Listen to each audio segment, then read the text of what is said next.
Excuse me, আপনি কি তো আগে দেখি নাই, নতুন জয়েন করছেন? বাই দ্য ওয়ে, আমি রকি, আপনি? Good morning, Mr. Rocky. I'm Sheila. By the way, for how long have you been working in this company? Wow, English medium, I like it. কি জানি বললেন? শিলা। শিলা শিলা কি যাওয়ানি? আচ্ছা, এটার ইংলিশ কি বলেন তো? মজা করতেছিলাম। ও, আপনি তো আমার একটা প্রশ্ন করছিলেন, আমি এখানে কয়দিন ধরে চাকরি করতেছি, তাই না? আর বইলেন না, যুগ যুগ হয়ে গেছে, শিকড় গজায় গেছে, বুঝছেন? Oh, I see. আপনার হাতে কি আজকে কাজ কম নাকি? এতক্ষণ ধরে ডেস্কে যাচ্ছেন না যে? ম্যানেজার কিছু বলবে না? ও, অনেক সময় হয়ে গেছে, তাই না? তারপরও কাজকাম তো থাকেই, এর মধ্যেই ফাঁকফোকর খুঁজে একটু আড্ডা মেরে নিতে হয়, বুঝছেন?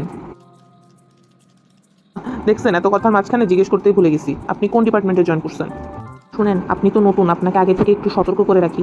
আমাদের এমডি স্যার, উনি কিন্তু খুবই খাইস্টা। খাইস্টা মানে বুঝবেন আপনি? খাইস্টার ইংলিশ অবশ্য আমি জানি না, তবে হি ইজ ভেরি মাচ খাইস্টা। আমার কাছ থেকে সাবধানে থাকেন, বুঝছেন? অ্যাকচুয়ালি আমি কোনো ডিপার্টমেন্টে জয়েন করিনি। আমি আমার বাবার সাথে দেখা করতে এসেছি। উনি এই কোম্পানির ম্যানেজিং ডিরেক্টর। মানে ম্যাডাম, আপনি এমডি স্যারের মেয়ে। আমার ভুল হয়ে গেছে ম্যাডাম, অনেক বেশি কথা বলে ফেলেছি। আমি যাই, আমার অনেক কাজ পড়ে আছে ম্যাডাম। আসসালামু আলাইকুম।